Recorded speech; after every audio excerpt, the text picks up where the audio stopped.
Olá pessoal, estamos prestes a começar a nossa live aqui no site Mundo Negro. Para quem não me conhece, eu sou Silvia Nascimento, diretora de conteúdo do site. Sejam bem-vindos à minha primeira live, e a primeira live de uma pisciana, então eu peço paciência com vocês em relação às questões técnicas aqui. Sejam bem-vindos a minha filha, o Ricardo, Chamar, que legal! Obrigada pelo apoio, gente. Realmente é uma jornada começar a fazer vídeos, né? Quem conhece a minha história sabe que eu gosto de texto. Mas nessa época de quarentena vamos tentar fazer coisas diferentes, não é mesmo? O nosso primeiro convidado, meu primeiro convidado da live é o Ale Santos, que é escritor. Ele é influenciador, ele me influencia muito. Ele é um especialista em questões raciais, é minha fonte de consulta para os meus textos sobre questões de história. E ele vai falar hoje com a gente sobre uma questão que a gente tem conversado muito nas postagens aqui do site, que tem muita confusão, gritaria e briga, que é a questão do colorismo, a questão da eugenia e a questão da miscigenação. Não sei se o Ale já está por aqui. Mas é isso, quem tiver perguntas sobre esse tema, pode já colocando aqui nos comentários, né? Sou preto, sou pardo, abraçamos os pardos como negros, segregamos os pardos sobre o que eles podem falar ou não falar, me descobrir negro, como é esse processo de se descobrir negro, que muitas pessoas passam, outras pessoas não passam. Enfim, são muitas questões pra gente discutir juntos. Se vocês já tiverem perguntas, podem colocar nos comentários, eu juro que eu vou tentar respondê-las. Vamos ver se o Ale aparece aqui. E vocês têm assistido lives, como é que tem sido, se vocês estão gostando, se vocês querem que a gente faça mais lives, quais seriam os temas que vocês gostam.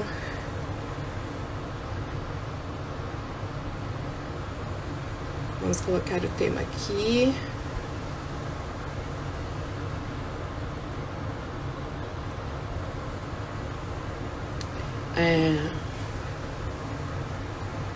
A gente tá com os comentários aí pra colocar, mas vocês vão ver que tem um coraçãozinho, parece umas cartinhas com pontos de interrogação. Vocês podem colocar suas perguntas nos comentários, porque esse tema que a gente vai falar hoje é um tema que sempre dá muita confusão. Eu, particularmente, Silvia, sou uma pessoa agregadora. Eu acho que a gente tem que respeitar a história das pessoas, mas essa sou eu, não é mesmo? Cada um tem o seu histórico, né? Alguém aí que tá comentando, tem uma questão sobre se descobrir negro, né? Tipo, olha, eu descobri que eu era negro recentemente. Pessoas que têm essa questão, essa live realmente é pra vocês também. Oi, boa tarde. Nossa, até Jéssica, Ellen, que legal. Preto absoluto, querido. Um militante brabo pra caramba, mas que eu amo. Eu vou colocar aqui o tema da live. Gente, vocês só tenham paciência comigo, porque eu sou novata nessa questão. Vamos colocar aqui. O tema da live é esse. Vamos ver se eu consigo fixar o comentário. É isso aí, gente. Eu sou uma pisciana, então eu vou me atrapalhar um pouquinho. Mas vamos ver aqui, acho que a Ale já apareceu. Vamos visualizar as pessoas que estão querendo entrar. Ale... Vamos guardar uma respostinha aqui dele. Oi, Tainara, tudo bom? Um beijo pessoal que está participando. Ale, eu já mandei a solicitação aqui para você. E para quem não está entendendo o tema, a gente fez uma postagem no nosso feed sobre as blogueiras negras. 51 blogueiras negras que a gente listou. Na verdade, não eu, Maria Clara, que é uma redatora nova.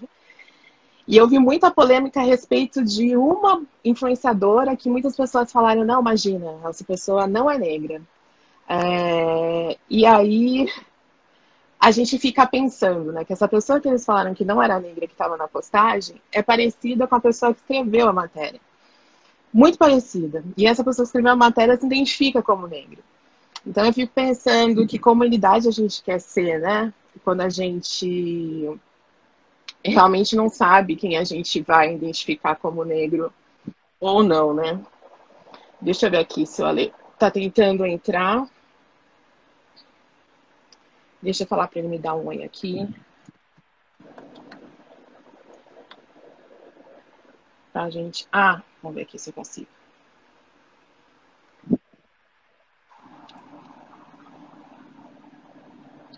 Se der algum problema, a gente reinicia, tá?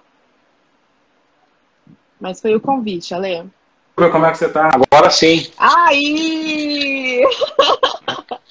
Agora... Por algum motivo não estava aceitando mandar a solicitação para participar aqui com você. Acontece. Acho que esse horário é o rush hour aqui do Instagram, né? É o horário que tá muita gente.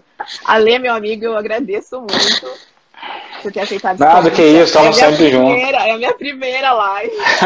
Então você vai me ver trabalhando aqui um pouquinho. Mas vamos lá, como é que você tá? Tô bem, aqui preocupado com a família, como a gente sempre tá. E aí começa a aparecer alguns sintomas, você fica numa neurose. Nossa, eu tô com a Covid-19, não tem teste para todo mundo. Mas a gente vai superar tudo isso, a gente vai passar.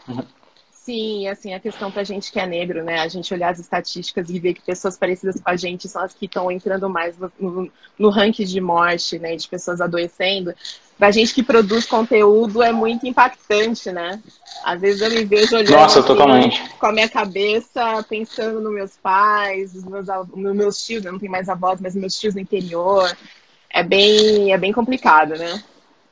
E a minha família tem um monte de maluco que não tá acreditando que essa doença é séria, tá? É foda. Minha família toda já tá com dengue, imagina. Nossa. Minha avó, meus tios, todo mundo com dengue e achando que é só uma gripezinha. Então é muito difícil, fica isolado, fica preocupado com todo mundo. Não, super complicado. E a minha primeira live eu peguei um tema bem tranquilo, né, Ale? Você tá querendo, tipo, causar um alvoroço aí no Black Twitter, você é louca. Já que vai ser uma primeira live, eu já vou começar com um tema bem complicado, que é essa questão da nossa identidade mesmo, né? A questão da identidade, da representatividade é uma questão muito sui generis pra gente, povo negro do Brasil, né? Que foi o país que teve o período de escravidão maior, mais longo. E, ao mesmo tempo, a gente é mais subdesenvolvido, entre aspas, em questões de discussão sobre identidade, né?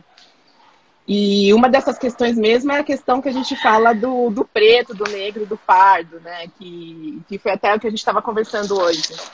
Né? A gente tem essas identificações de preto, negro, pardo. O IBGE faz uma leitura dele, né? Uma identificação de que pretos e pardos formam um conjunto da população negra, né? Então, assim, né? O negro é o preto mais o pardo, né? E você acha que essa nomenclatura ela é ideal? Ela vai de conjunto com que a política de questões raciais foi feita ao longo da história?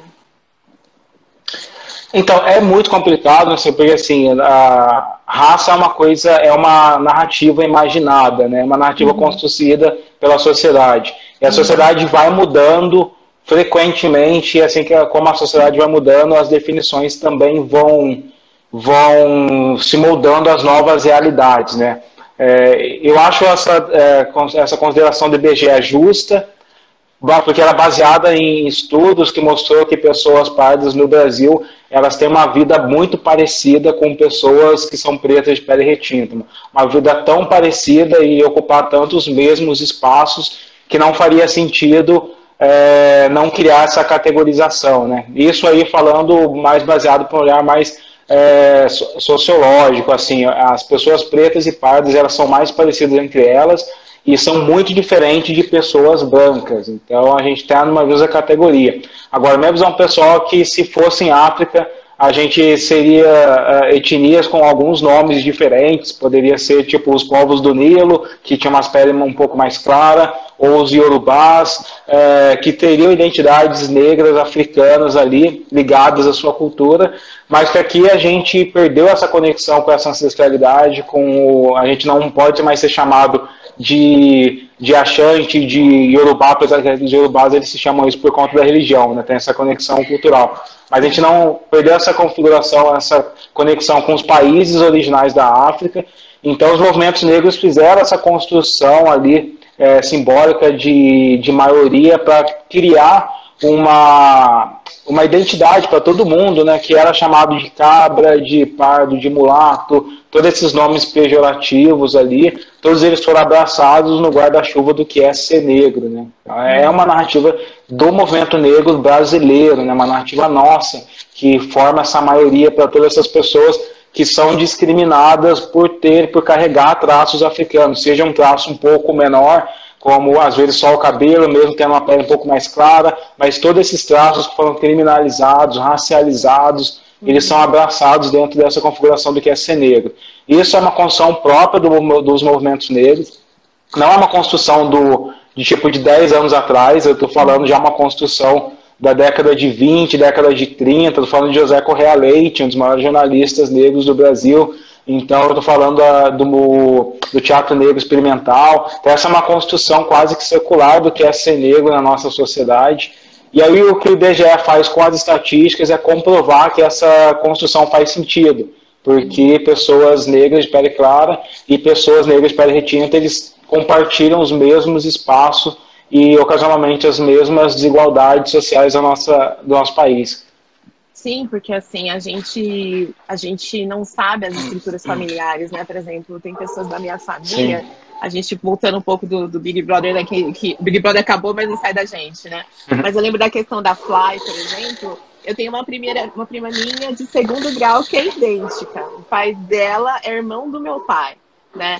Então, quando o IBGE abraça ela como parda, ele está entendendo, né, que há 2 gerações antes dela, a gente sofria todas as consequências de escravidão, mesmo eu tendo a pele mais escura, sim, e ela tendo a pele mais clara, né? Então... Sim, ocasionalmente. Ocasionalmente, isso. Então, assim, colocar o pardo como branco é um pouco precipitado, porque a gente não sabe a história. Quem foi o pai, quem foi os avós dessas pessoas que a gente está apontando e dedo falando você não é negro, né? É quase uma pegadinha. Mas uma coisa que a gente conversa muito, inclusive eu estou aprendendo muito com o seu podcast. Na verdade, eu aprendo muito com você em várias coisas. Desde a gente aprende junto, né? Para quem não sabe, a gente conversa quase que o dia todo sobre todas as tretas do mundo. Exatamente. A gente fala de tudo, de coisas técnicas, coisas não técnicas, de quarentena. A gente fala de tudo. Mas existiu um momento da história que não é muito longe, não é muito distante, geracionalmente falando, de que a questão da miscigenação, do clareamento, era uma questão política, né?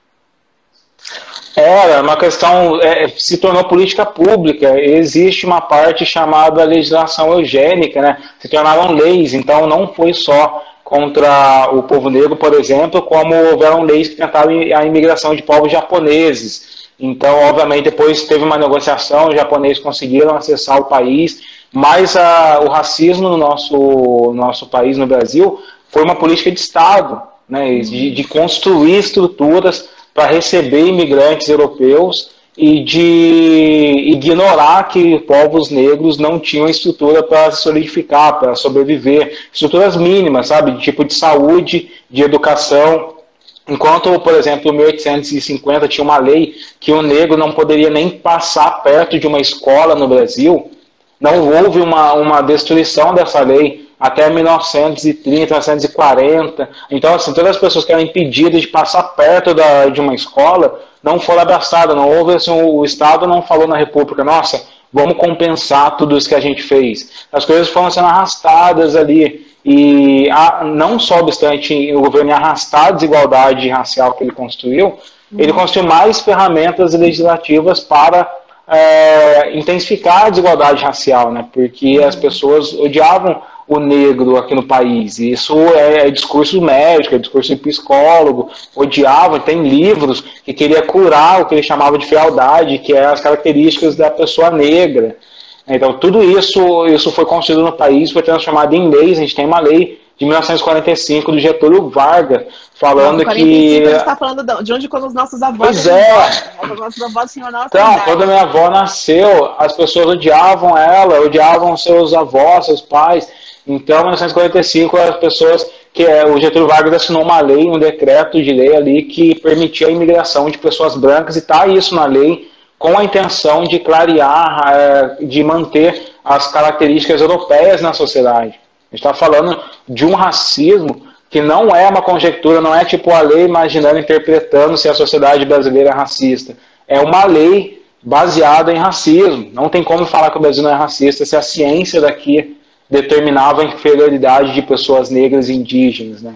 Isso, os movimentos eugenistas e outros movimentos racistas no Brasil, eles foram fortes. Eu costumo dizer que eles foram mais poderosos que a Ku Klux Klan, porque a Ku Klux Klan era chamada de o governo invisível nos Estados Unidos. Tipo, eles queriam entrar no governo e influenciar as leis.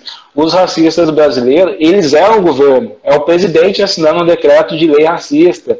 Os médicos que construíram as universidades e os hospitais de medicina, os médicos que praticamente foi pioneiro no obstetrícia aqui no Brasil, ele era eugenista, ele queria esterilizar mulheres. Houve no Brasil um debate sobre esterilização de pessoas negras no Congresso, então é muito, muito importante a gente discutir isso. Não, super. Eu vou colocar uma pergunta aqui, tem as minhas, né? Mas vamos colocar a pergunta do pessoal que está mandando.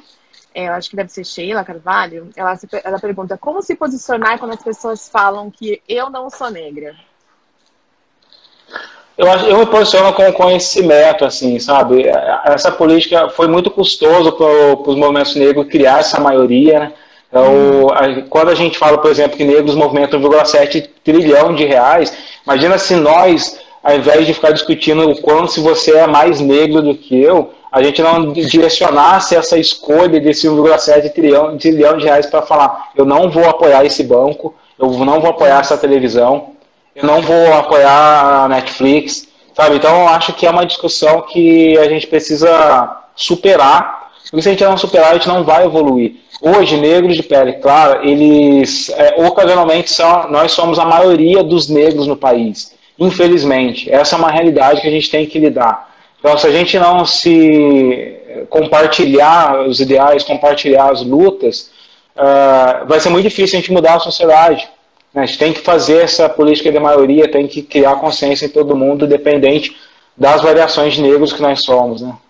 Não, com certeza. Mas acho que muita confusão gera também quando a gente tem esses negros de Taubaté, e que, com todo respeito do pessoal de Taubaté, que eles surgem nas questões das cotas das universidades, né? Pessoas que a gente não lê, e eles puxam um tataravó, alguém do antepassado que era africano, e acaba desvalidando o discurso das pessoas que realmente têm ascendência próxima negra, né? Então é muito injusto, né? O racismo brasileiro, ele é tão peculiar, né? Que 3 ou 4, né, que tem uma falsa identificação como negro, eles merecem um discurso da maior parte da população, né? Porque a população parda, ela é maior do que a população preta mesmo, né?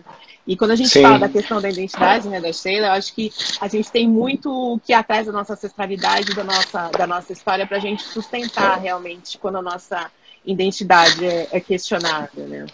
Então, vem conversar com mas eu acho que é importante a gente perceber, Silva, que essa galera, esses negros de Taubaté que fraudam as cotas, eles são a minoria. Então, são novamente as elites tentando validar uma opressão com base na exceção. Vão pegar alguns negros e falar, nossa, olha como que as cotas não funcionam. 2 pessoas tentaram fraudar as cotas, enquanto a maioria se deu bem com isso, sabe? Exatamente, né? Pegar uma minoria para querer mudar uma regra que afeta a grande maioria, né? Eu acho que a gente tem que estar muito dentro da nossa verdade e estudar a nossa ancestralidade, que acho que é um processo muito importante na questão de ser negro mesmo, né? Além do cabelo, além da nossa estética, atrás, se colocar no lugar do que foram os nossos avós, né? Que nem quando você fala dessas leis eugenistas aí de 1945, a gente voltar para 1945 e imaginar os nossos avós com 20, 30 anos, vivendo num mundo que o racismo não era lei, né?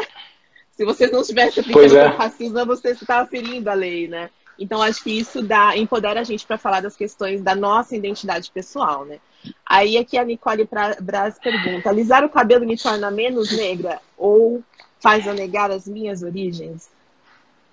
Absolutamente não, né? Tipo, é importante a gente entender que as características naturais do negro, elas foram repudiadas pela sociedade. Então, o cabelo que a Silvia tem hoje, o cabelo que eu tenho hoje, eles eram atribuídos a coisas... Sim, eu já alisei meu cabelo também, quando eu era criança eu alisava muito, então Mas a gente realizava porque a sociedade dizia que a gente era feio. Tinha uma professora minha de filosofia, cara, se fosse hoje eu processaria ela, mas eu era uma criança, uma garota de 2 anos de idade, que dizia que, tipo, cabelo... Eu nem lembro mais, ele dizia assim que o cabelo de preto ou tá preso ou tá armado. Sabe, década de 90, a gente tinha essas piadas.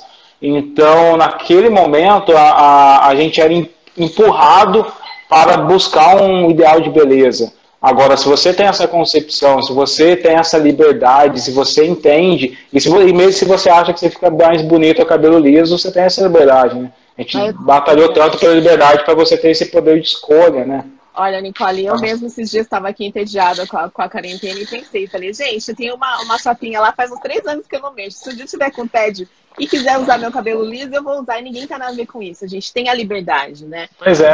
A gente tem um histórico, a gente tem um trabalho e assim, na hora de tomar revista, essas coisas, o cara vai te parar você estando com o cabelo liso ou não. Não né? vai. Porque ele vê outras características, né? Então a gente tem que se libertar. Se tem manchas escuras que te incomodam, retire, isso não vai fazer você menos negro, né? Se você tem uma gengiva que te incomoda, procure ser coisa. A gente hoje tem essa liberdade, né? A gente não pode trocar uma perseguição que os brancos faziam com a nossa estética por outros, né? Outros tipos de perseguições. Sim. Né? A gente chegou finalmente no momento que, se a minha próxima live eu fizer de escova, eu vou fazer o que eu tenho que fazer. E eu não tô devendo nada. Pois é, a gente batalhou tanto pela liberdade, cara. Eu acho que a liberdade custou caro pra gente. Então a gente tem essa liberdade de fazer o que quiser. Exatamente. Vamos aqui para a próxima pergunta. Nunca fiz live com esse recurso de pergunta. Preciso fazer depois mais. de nossas conversas do WhatsApp durante o dia, eu já te ensino, porque é bacana de usar e que legal. A gente deixa fixo e as pessoas vão saber do que a gente está falando, né? Mas o Juninho coloca uma pergunta aqui que surgiu muito na manifestação do Babu, né? Que rendeu um texto seu muito histórico dentro do site pela questão. Afinal, preto ou negro? Eu vou ter que ir lá procurar meu computador para mudar meu site para Mundo Preto, amigo? Então, essa é uma discussão que as duas palavras significam a mesma coisa no nosso país. Aí vão vir algumas pessoas teorizar, e geralmente as pessoas que vêm teorizar, elas vêm de contexto de outros países, a pessoa mora na Itália, ou a pessoa morou lá na África. Para começar, como eu disse, a palavra negro não faz sentido na África, né? A África tem as etnias, que são ganeses, ou achantes, ou iorubás, ou malis, e todas aquelas etnias que são africanas. Geralmente tem aquele vídeo, aquele cara famoso que fala que o preto é isso. Então, mas reparem, todo mundo está assistindo, que no começo do vídeo, a primeira coisa que ele fala é: eu sou africano eu acho que é Gana. Então, ele já tem uma identidade. Ele diz: eu sou africano de Gana e por isso eu não gosto da palavra negro. Agora, nós aqui no Brasil, nós somos o quê? Não pode dizer, eu sou africano do Brasil, sabe? Não faz muito sentido. Então, essa construção é nossa nacional, é a construção dos movimentos negros. E não só no Brasil, como eu disse lá no texto, a Revolução do Haiti, que é uma revolução que impacta muito o imaginário negro também, uma revolução muito importante. Na Constituição do Haiti, pós a Revolução, foi determinado que a partir daquele momento todo mundo era chamado de negro, da palavra negra mesmo. Então, assim, a gente não precisa ter medo de chamar de alguém de negro ou de preto. Vai de cada um. Eu acho que eu não tenho uma regra. Tem hora que eu estou conversando com alguém, eu falo aí preto. Tem hora que eu estou conversando com alguém, eu falo aí negro. Então, para mim, eu naturalizei essas duas palavras. Não, eu também, nos meus textos, né? Porque eu venho de uma geração, eu até escrevi um texto falando sobre o Cidade Negra, Negrali, grupos de samba, músicas que tinham esse nome negro. Para quem cresceu na geração, né, 80 e 90, esse termo negro era mais usado, o preto era quase ofensivo. Então é uma questão geracional também. E a descoberta da identidade do nosso povo, que foi muito forte nos anos 90, foi com a palavra negro, né? E agora está se vindo preto, mas eu acredito que as duas caibam, e pode ser que no futuro surja preto, e pode ser que no futuro surja afro-brasileiro. A gente não sabe, né? A liga realmente ela é viva, né? Então acho que não vale uma se discutir sobre isso, assim, porque a gente tem que respeitar a história de cada um e respeitar a questão de geracional mesmo, né? Porque as pessoas que vieram antes de mim se referiam a moreno, me chamavam de Patrícia, morena, mas não falavam negro, né? Inclusive, ainda tem algumas pessoas que ainda aceitam as ofensas, as pessoas preferem ser chamado de mulata e tal, então é complicado pra caramba, mas eu acho que tem que respeitar a decisão de cada um. Se o Babu gosta de ser chamado mais de preto, legal, faz sentido a construção dele, mas a gente não desqualifica a existência do negro, como você falou, década de 90 aí, uma década de empoderamento dos negros, onde eu vi um monte de negão lá do pagode entrando na TV e fazendo sucesso. Eu queria ser negro como ele também. Negro, né?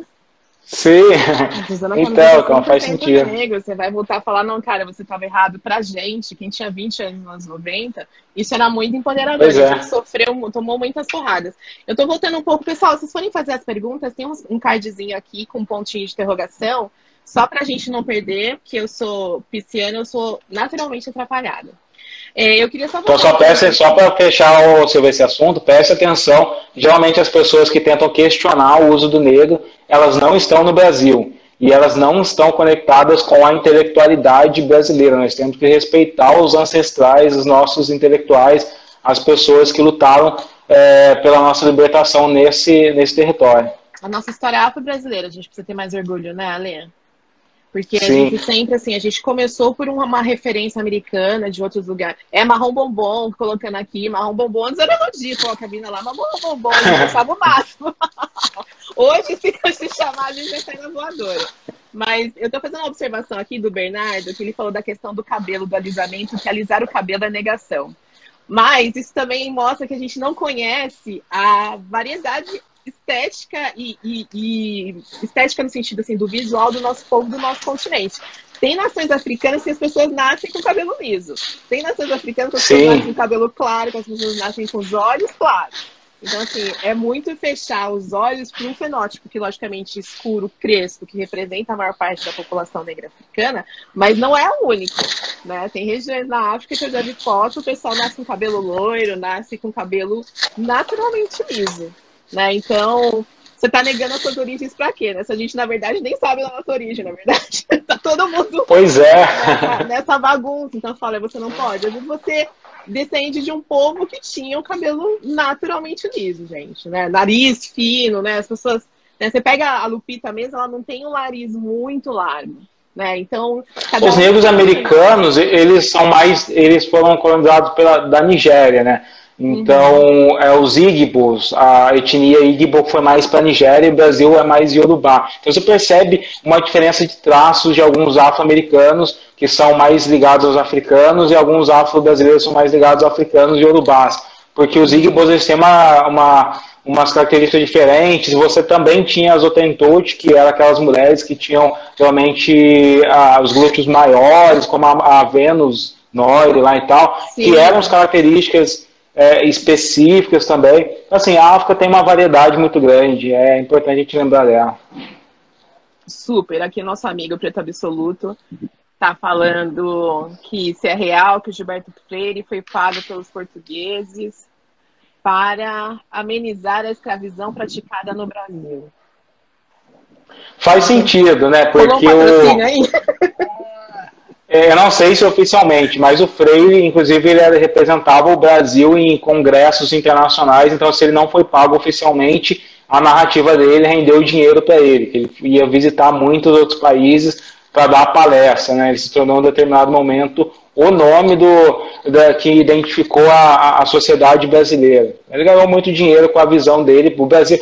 É importante lembrar, para quem não conhece, quando o Abdias Nascimento tentou levar a visão que rompia com Gilberto Freire para fora, o Brasil impediu. Então, teve um delegado brasileiro no Congresso na Nigéria que tentou impedir, que criticou o Abdias para falar, não, esse cara não está falando pelo Brasil. Então, o Estado brasileiro dava dinheiro, gostava dessas ideias que falassem que aqui não tem desigualdade nenhuma. Sim, então rolou um patrocínio, né? Por incrível, né? Até hoje tem pessoas brancas ganhando para falar sobre a gente, né, Ale? Pois é, até hoje. Até hoje, é um fenômeno aqui. Vamos a mais uma outra pergunta. Obrigada pelas perguntas, galera. Deixa eu ver pela ordem. Vou colocar uma pergunta aqui de uma pessoa que a gente não conhece, o Ricardo Silvestre. Muito prazer. Esse cara é muito chato, mano. Eu ouvi falar umas coisas dele aqui, depois eu te falo pelo WhatsApp. Ele tá perguntando... Depois a gente começa a se envenenar, cara. Sim, tem os prints do Ricardo para te mostrar, Lê. Ele está perguntando aqui, as pessoas costumam se orgulhar muito por sermos fruto da miscigenação. Como conscientizá-las? Só esse pedaço da pergunta, assim, mas eu acho que essa questão de ter o orgulho mestiço, talvez, né? Então, esse orgulho mestiço, ele é inspirado muito nos ideais eugênicos, né? Porque o produto final que os movimentos eugenistas e que o racista do Brasil queria construir é uma raça brasileira. A etnia brasileira, eu vou postar no meu Instagram, é o nome da raça que os eugenistas queriam construir, que é uma raça que ele chamava, Nino Rodrigues escreveu nos africanos no Brasil, uma raça branca da mesma qualidade que a europeia. Então, eles sabiam que eles não poderiam, que eles nunca iriam exterminar o sangue negro. Então, eles entendiam que eles iam construir uma raça própria brasileira que teria a predominância do branco. Esse foi construído como o fruto da miscigenação no país. Então, talvez esse orgulho de se enxergar como miscigenado é o mesmo orgulho do projeto eugenista. Tipo, conseguimos, nos tornamos miscigenados como os eugenistas queriam. E a miscigenação, o problema dela, eu sempre falo pra galera, quando a galera fala, nossa, mas eu sou miscigenado, o que eu faço? Eu sou miscigenado, minha família é branca e negra ao mesmo tempo. O problema é que o mestiço não é uma etnia. Você não tem uma música mestiça, você não tem a culinária mestiça, você não tem a cultura mestiça.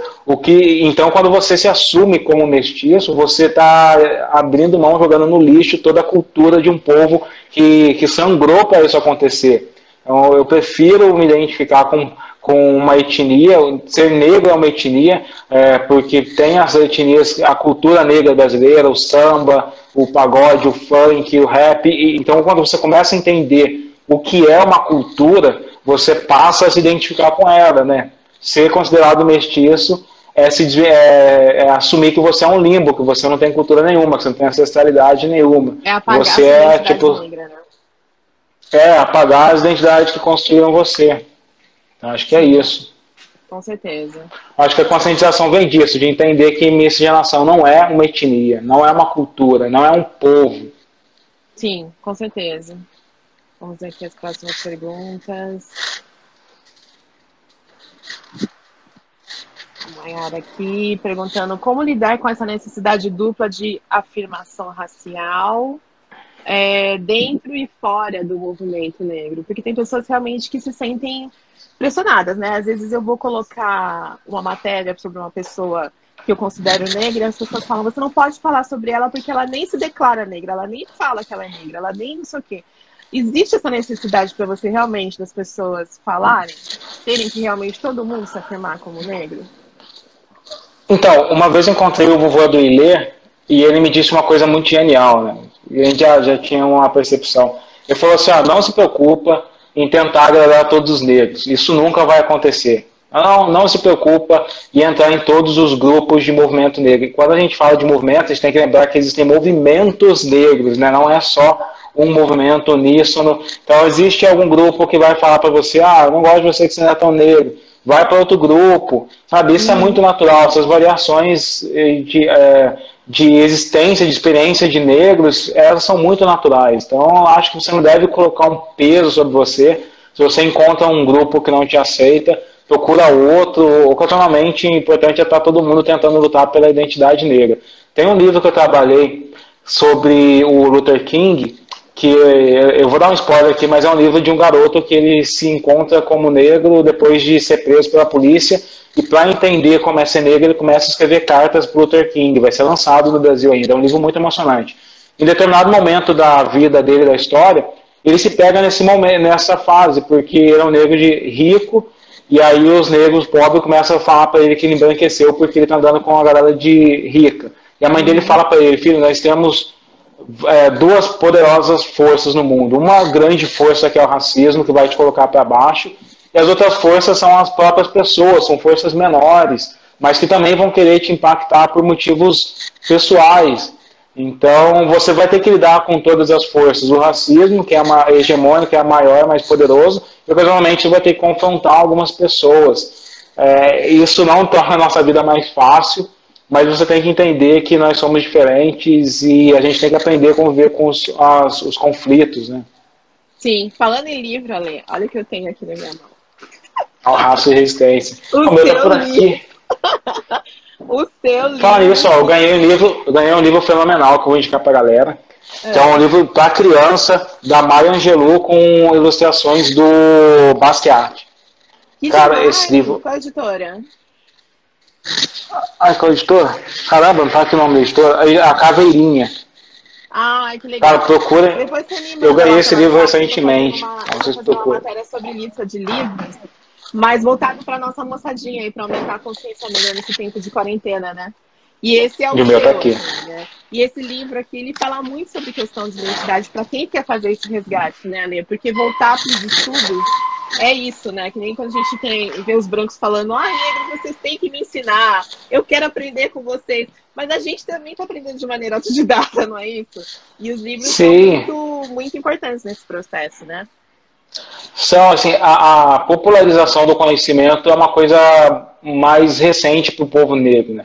A gente teve, sim, uma produção muito acadêmica, a Lélia Gonzalez e a Virginia Bicuda, toda uma galera negra, a Abdias, que estava produzindo ali a partir de 1950, mas isso ainda não era acessível para a população, para a massa, né? Talvez a gente está agora no momento onde a massa está se conectando com as intelectualidades negras, né? Que antigamente ficava mais em universidade, movimentos universitários, movimentos mais específicos. Agora que a gente está conseguindo, através da internet, do seu site, levar para a massa, para minha tia, para meus primos, para as pessoas mais simples, as discussões que a gente tinha dentro do movimento, né? Sim. Aqui, um seguidor pergunta, desculpa, eu não consegui identificar seu nome, mas obrigada pela pergunta e pela participação. Ele pergunta qual a diferença da branca fazer trança e a preta alisar o cabelo. Então, eu não sou um cara muito... dos caras que gostam de ficar apontando sobre apropriação cultural, porque eu acho que dentro do processo de civilização, quando a gente está no mesmo ambiente, no mesmo território, é impossível você impedir que algumas pessoas absorvam ou façam esse tráfego de referências, né? Existem ainda algumas sociedades brancas, como os vikings, que faziam tranças. O problema é quando essa pessoa está fazendo trança sem saber o que aquilo significa, sabe? Sem respeitar aquela história. E aí esse é o problema da nossa sociedade. A gente tem uma sociedade brasileira que pega os símbolos negros, mas que não valoriza a cultura negra. Então, aí você vê um monte de pessoas brancas usando tranças, mas que elas reproduzem racismo, que elas não são engajadas com a luta antirracista, com a destruição do preconceito, dos estereótipos. Ocasionalmente são pessoas que estão usando tranças, mas acham negras feias, sabe? Então, esse é o grande problema da nossa luta, assim, cara. Sim, totalmente. Que desvalida muito a luta, né? Porque eles usam como tendência de estilo, né? Sendo que trança é uma questão de... Cultural. Eles estão colocando uma outra pergunta aqui do Resiliência RJ sobre afroconveniência. Na minha juventude não existia essa expressão, né? Você pode explicar para quem não sabe o que esse termo significa? Cara, eu acho que surgiu de algum grupo de Facebook, né? Porque eu não... Porque, tipo, não é uma coisa assim que a galera, que os movimentos negros estavam estudando nos séculos passados. Olha, tipo, essa configuração de negros de pele clara já é uma realidade brasileira há décadas, né? Tipo, talvez há séculos, talvez na abolição já era uma realidade. E ninguém que estava dos movimentos negros estava se preocupado em entender o que hoje a galera chama de autoconveniência. Claro que existem estudos, como o da Virginia Bicudo, que fala sobre como o negro de pele clara pode se passar por brancos em algumas ocasiões, ou pelo menos conseguir alguns acessos ao privilégio de pessoas brancas em algumas ocasiões. Eu, por exemplo, como escritor, tenho a certeza absoluta e infeliz que se eu coloco um terno, eu vou parecer menos segurança que uma pessoa negra de pele retinta. Então isso já é uma realidade, isso já é uma coisa que a gente convive há muito tempo. Só que recentemente eu acho que a galera da internet resolve dar apelido para todas as coisas e utilizar esses apelidos de uma maneira que não contribui muito para o debate. Sim, porque a gente gosta de criar rótulos assim, né? Uma pergunta de US$ 1 milhão aqui. Luperi Irani, não sei se é seu nome, se não é, se desculpa. E obrigada pela pergunta. E o que define se alguém é negro? Seus ancestrais, suas características físicas ou outros? A variação, a construção do negro no Brasil variou ao longo das décadas, né? Então já tentaram, na época do Império, por exemplo, tentaram fazer uma construção de hereditariedade. Então o negro chegava no Brasil como chamando africano, e aqui no Brasil ele era chamado de boçal, se ele fosse um escravo recém-chegado, ou de, esqueci o nome da outra palavra, era alguma coisa como ladino, se ele já fosse um negro que já tivesse sido aculturado. E aí o filho desse africano, é importante essa construção porque é a negação da negritude. Quando um africano tivesse um filho no Brasil, o filho dele já era chamado de crioulo, não era chamado de africano, eles já queriam destruir essa conexão. E o filho desse crioulo com um mestiço era chamado de mulato. Então eles tiveram que fazer uma construção, tentaram pela ancestralidade. Depois virou uma bagunça de classe, né? Porque aí surge o termo pardo como uma forma de você fugir da escravidão. Então, inclusive, quando o negro ele recebia alforria, mesmo o negro de pele retinta, para não ser confundido com o escravo, ele passava a se chamar de pardo. Então, ele começava a usar eufemismos para ele não ser confundido. Então, tinha, assim, na verdade, uma bagunça de classe, raça. E depois eles entenderam, o Brasil tentou se configurar uma questão de ancestralidade com o termo afro-brasileiro. Só que daí as pessoas brancas que têm ascendência hereditária negra começaram a querer se colocar no bolo da afro-brasilidade também. E hoje em dia a gente entende muito que é mais uma questão de marca, tipo, é como a sociedade te lê. Uma vez uma seguidora me perguntou, eu tive um filho, como que eu conheço ele, se eu tenho direito de dizer se ele é negro? Eu falei, não se preocupa em definir ele como negro, porque quando ele crescer, a sociedade vai definir se ele é ou não. Quando ele estiver entrando no shopping, a sociedade vai dizer se ele é negro ou não. Quando ele estiver sendo encontrado na polícia, a sociedade vai dizer se ele é negro ou não, porque é por conta dessas características que a gente enxerga. Sim, aqui a Flávia pergunta, desde que assumi minha identidade afro, recebi rejeição de outras pessoas negras, que acho que não querem reconhecê-las, né? O Instagram, ele corta um pouco as perguntas, mas eu acredito que né? A partir do momento que ela se descobriu negra, tem pessoas que não concordaram com ela, né? Como lidar com esse tipo de situação, assim? O que você aconselharia? Então, é muito isso. Ser negro no Brasil é mais como a sociedade te lê. Se você é um negro, você vai perceber que você vai passar por situações que são infelizes, sabe? Situações de preconceito, situações de exclusão. Você vai chegar num lugar, você vai sentir o único, a única pessoa igual a você nesse lugar. Quando você vai entrar e trabalhar em algum lugar, quando você entra no restaurante, você vai ver que outras pessoas parecidas com você são serviçais. Então, se você está sentindo essa leitura, ocasionalmente você é um negro. Agora, se você tem traços de negro, ou diz que tem traços de negro, e você não sente diferença nenhuma na sociedade, e se a sociedade te trata da mesma forma que trata uma pessoa branca, então pode ser que você esteja se assumindo erradamente ali. Tá? Muito sobre esse sentimento em relação à sociedade mesmo. Não é uma coisa que você, apesar de ser auto... Só para concluir, apesar de ser auto... Pode concluir. Só para concluir, apesar de ser uma questão de autodefinição, você tem que se atentar para como a sociedade aceita essa definição, né? Exatamente, eu acho que a gente também não discutiu muito a questão do capitalismo do patrimônio mesmo, né? Eu acho que a questão das riquezas acumuladas também é um diferencial, né? Se você tem essa tendência, né, de seu avô, bisavô, e você percebe, né, que a sua família não tem casa própria, né, que pessoas da sua família morreram por consequências da violência, que é oriunda uma das faces do racismo. Por mais que você tenha fenótipos que as pessoas às vezes não te leiam como negros, você veio de uma estrutura familiar descendente de pessoas que sofreram, né? E às vezes as pessoas ignoram isso, né? Que a pessoa tem um fenótipo claro, mas ela tá lá, trabalhando com você, com pais desempregados, morando em regiões de pobreza, né? Como as pessoas de pele mais escura. Quer dizer, a gente tem que fazer uma leitura que vai um pouco além, né, do que as pessoas aparecem. E a questão de patrimônio, né, para um povo que trabalhou 400 anos de graça, eles afetam a vida dos negros de hoje de várias tonalidades de pele, né? Sim, total, porque a gente tem um Brasil que é muito desigual, né? Um Brasil que é desigual pra caramba, assim. A gente, uma sociedade que não tinha saneamento básico, não tinha educação.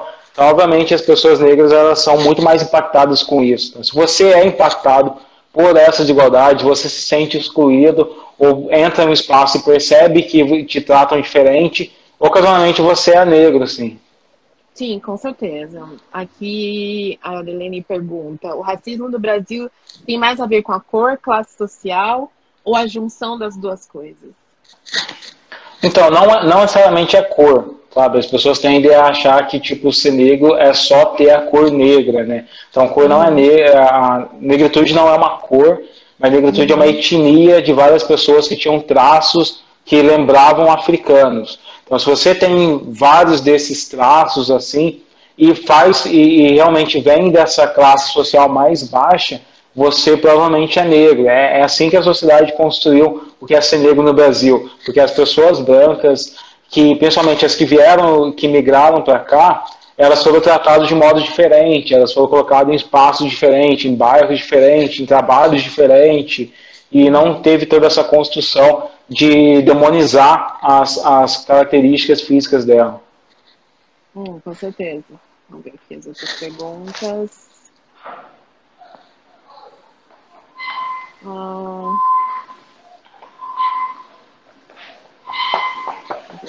colocar isso daqui. Por ter a pele parda, muitas vezes sinto que não é o meu lugar de fala. Como devo agir?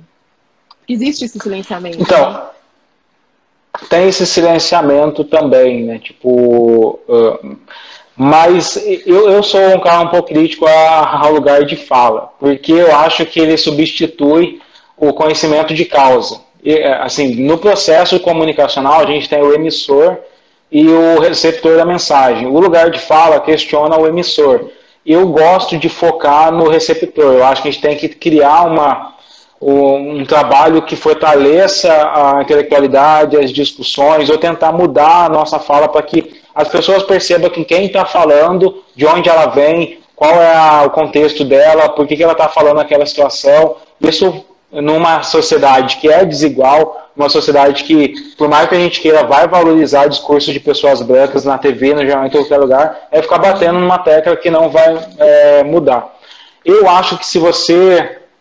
que todo mundo deve falar e falar a partir das suas próprias experiências, né? Se você sente que essa pele parda faz diferença no trato das pessoas, fala sobre a sua vivência, fala sobre a sua realidade.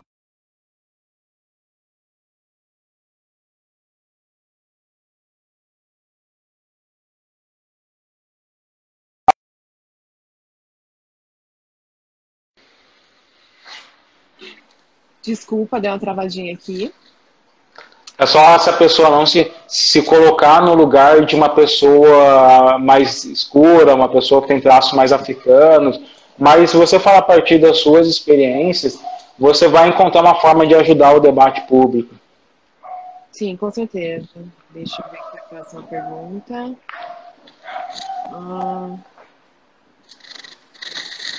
Essa é uma questão, assim, como desconstruir o pensamento racista de um indivíduo negro dentro da própria família dele? Né? Quando você tem uma Essa família, pergunta de $1 milhão, né? Porque tem toda uma questão geracional também, né? Da gente estar sentado com os tios nossos. Deixa eu ver se eu acho o livro aqui. Que a gente fala, livro. meu Deus. Esse livro aqui mudou muito a minha vida, Sapiens, do Yuval Harari. Esse livro deve mudar muito, assim. Ele fala sobre como as histórias modificaram e impactaram a nossa realidade. Tudo que a gente vive é baseado numa história. E o racismo, ele foi uma história que foi propagada durante séculos, né? Começou com religião, encontrou motivos capitalistas e depois ele virou ciência.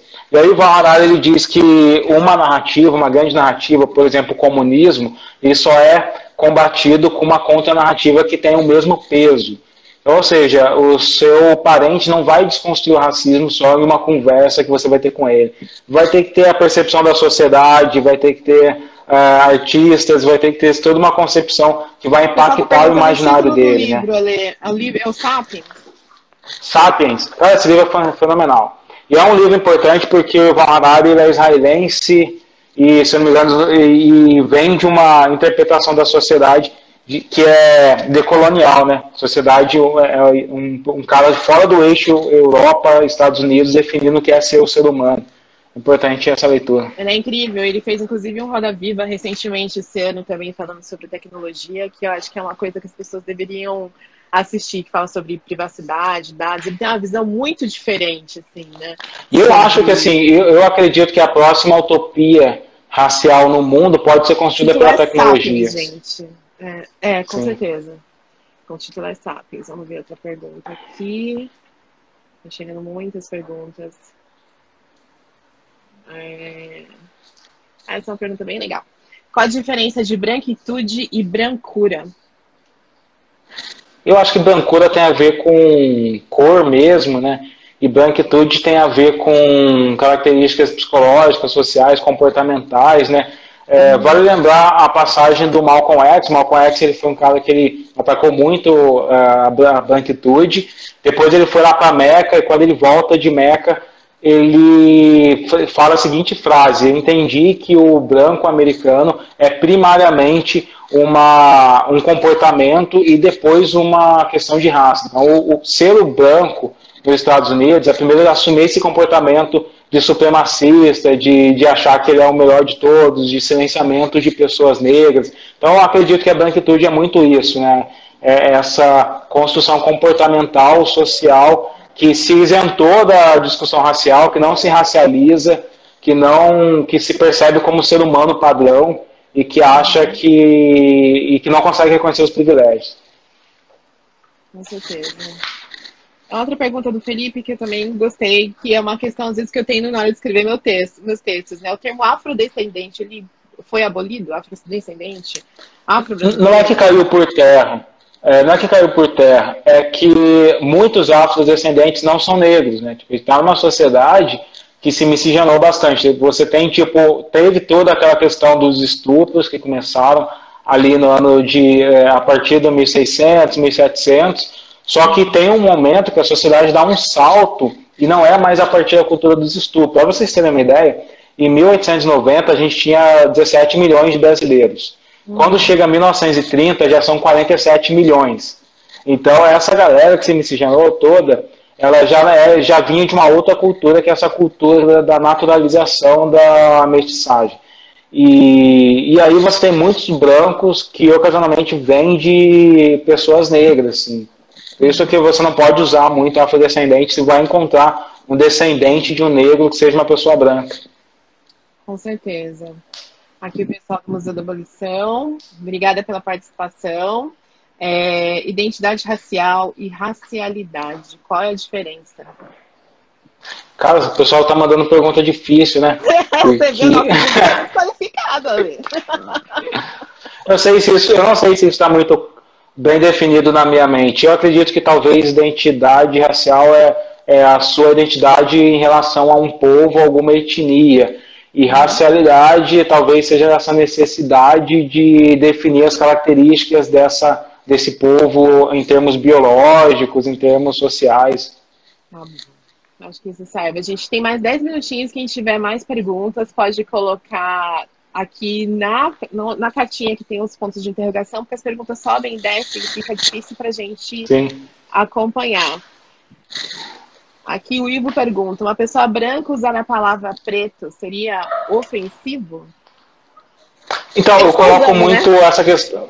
Então, eu acho que isso tem muito a ver com contexto, sabe? Se você, por exemplo, uma pessoa branca e você está no meio de outras pessoas brancas que não... E aí você leva um amigo para essa roda, para uma empresa, para um evento, e você chama ela de preto dentro de um ambiente que ela já se sente excluída, que não tem outros pretos, você vai estar colocando um peso ali de constrangimento complicado, né? Agora, casualmente, se você tem um amigo preto e que você tem uma relação com ele e que ele não se sente ofendido, que não se sente inferiorizado por isso, não tem problema. Então, é importante você entender o contexto, onde eu estou. Se eu estou usando essa palavra, eu vou constranger, inferiorizar ou deixar evidente uma diferença que eu não quero deixar? Sabe? Em várias questões eu questiono que alguém me chame de um escritor negro, quando não faz sentido me chamar de um escritor negro. Agora, existem momentos que me colocar como negro desbloqueia na cabeça de outras pessoas que é importante ser negro como escritor. Então, depende muito do contexto. E às vezes tem contexto que até as pessoas negras chamam da gente sem muita intimidade, né? Tipo, se eu tô andando na rua, a pessoa preta chama, ô preta, né? É tipo, cara, não te dei intimidade, eu já tomei vários sustos. Pois é. Então, acho que realmente vem muito do contexto, né? Uma coisa é uma pessoa próxima a minha me chamar, e outra coisa é uma pessoa, né? E é o que você sempre fala, que eu adoro, na dúvida chamar pelo nome, né, Alê? Pois é. Tem várias entrevistas que eu dou que você vê que o veículo nunca racializa ninguém. O escritor Y, o escritor X, aí quando vem falar de mim, eles querem colocar como negro como se fosse uma subcategoria de escritor. Então, a gente precisa entender esses contextos, né? Não, com certeza. Uma pergunta muito legal aqui, que é umas coisas que a gente falou, como se dá a eugenia nas artes brasileiras. Lobo Mauro, obrigada pela pergunta. E que a gente estava conversando sobre a obra Redenção de Cã, né? Sim, então a eugenia, ela produziu intelectualmente várias teorias sobre como as características negras são feias. Todas as características, o cabelo, o nariz, a boca, a pele, isso que ser negro é o conjunto de todas essas características. Todas elas têm, vocês podem procurar concursos de eugenia, de beleza eugênica. Até 1980, esses concursos foram promovidos por revistas, rádios e até dentes de escritórios de odontologia, associações de odontologia promoviam concursos de eugenia. Então, essas características que foram consideradas feias impactaram o imaginário dos artistas, né? Os artistas, e principalmente a galera da televisão vai reproduzir. É por isso que na TV hoje está melhorando, mas a maior parte das apresentadoras de crianças infantis eram loiras, porque as características negras são feias. Então, infelizmente, eu sou da uma geração que só viu loira na TV apresentando para criança. Tudo isso, até as modelos das passarelas brasileiras são loiras, por conta desses ideais de que os brancos eram mais bonitos, né? Todas as características brancas na cabeça deles eram mais bonitas. Sim, deixa eu ver outra pergunta. Não sei se a gente não vai conseguir responder todas, deixa eu ver. Uma pergunta aqui de uma pessoa que eu adoro, que é o meu cunhado, André. Um beijo pra ele. Ele tá com o meu sobrinho fresquinho de uma semana.